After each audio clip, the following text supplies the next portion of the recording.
आज के case studies के इस लेक्चर में बात होगी 4 ऐसे लॉ पॉइंट की। अगर ये नियम आपको पता नहीं तो अभी नोट डाउन कर लीजिए, ये आपको हर केस में बड़े काम आने वाले हैं। चाहे पत्नी ने केस किया हो, चाहे किसी भी व्यक्ति ने आपके ऊपर कोई भी केस किया हो, अगर आप उस केस को डिसमिस कराना चाहते हैं, आप उस केस को जीतना चाहते हैं, तो ये 4 नियम आपको पता होना चाहिए। अगर आपके विरुद्ध झूठा केस आया है, बिना सबूत के केस आया है, तो ये नियम 4 के 4 आपके लिए हैं और इन नियमों के अकॉर्डिंग आप ऐसे झूठे केसेस को, बिना सबूत के केसेस को बड़ी आसानी से डिसमिस करवा सकते हैं। चाहे पत्नी के द्वारा लगाया गया कोई भी केस हो या अन्य किसी व्यक्ति ने आपके ऊपर किसी प्रकार का कोई भी केस किया हो।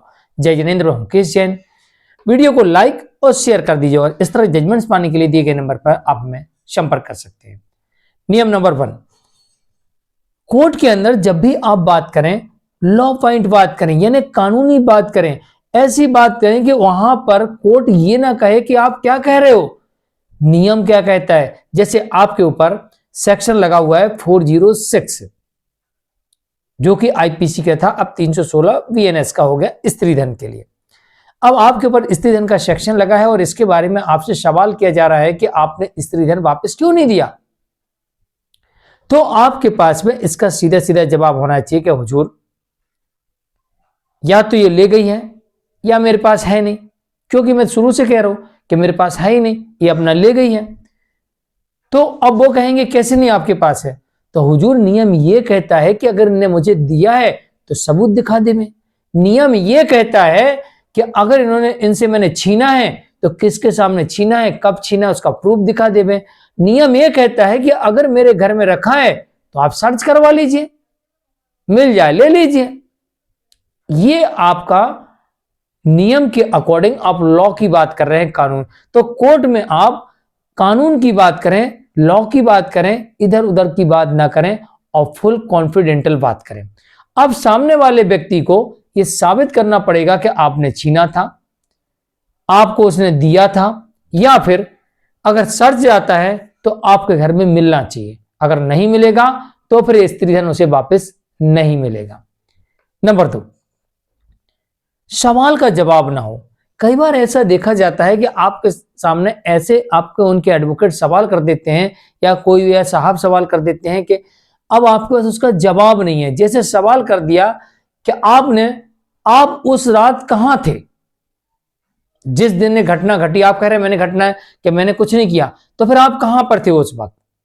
तो आपको सीधा सीधा इसका, अब आपके पास में कोई अभी प्रूफ नहीं है कि मैं उस रात कहां था।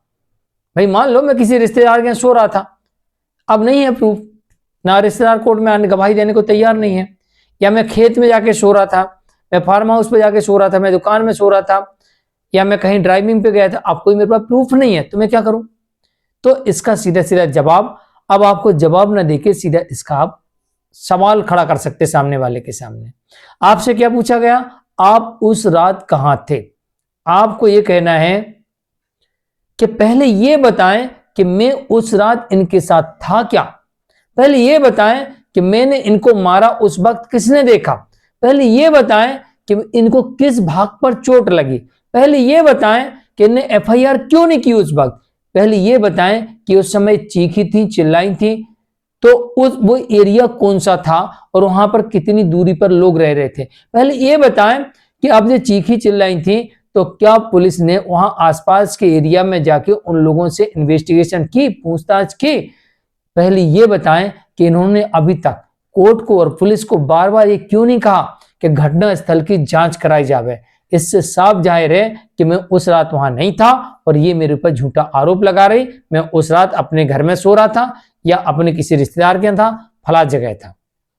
इतने सारे सवाल सामने वाले को सबूत देने पर मजबूर कर देंगे, क्योंकि आपका तर्क बिल्कुल सही है। वो बिना सबूत के आपके ऊपर आरोप लगा रहा है, तो आपको यह अधिकार मिल जाता है कि अपनी इंफॉर्मेशन बताने के पहले सामने वाले से किस आधार पर उसने आरोप लगाए हैं उसकी जानकारी ले ली जाए।